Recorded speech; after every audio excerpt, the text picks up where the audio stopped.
رسول خدا حضرت محمد صلی اللہ علیہ وآلہ وسلم کے زمانے میں 3 خواتین اپنے شوہروں کی شکایت لے کر حضور اکرم کی خدمت میں حاضر ہوئیں۔ پہلی خاتون نے عرض کی، یا رسول اللہ، میرے شوہر نے گوشت کھانا چھوڑ دیا ہے۔ دوسری خاتون نے کہا، یا رسول اللہ، میرے شوہر نے خوشبو لگانا چھوڑ دیا ہے۔ تیسری خاتون نے عرض کی، یا رسول اللہ، میرے خاوند نے مجھ سے حقوق زوجیت ادا کرنا ترک کر دیا ہے، اور ہمارے شوہر یہ سمجھتے ہیں کہ ہم زہد و تقوی کی وجہ سے ایسا کر رہے ہیں۔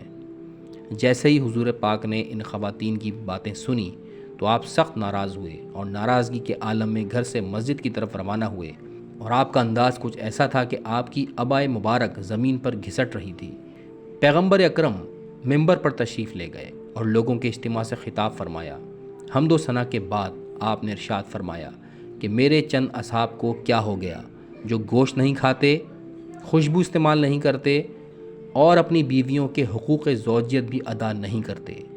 مسلمانوں، یاد رکھو، میں گوشت بھی کھاتا ہوں، خوشبو بھی لگاتا ہوں اور اپنی بیویوں سے حقوق زوجیت بھی ادا کرتا ہوں۔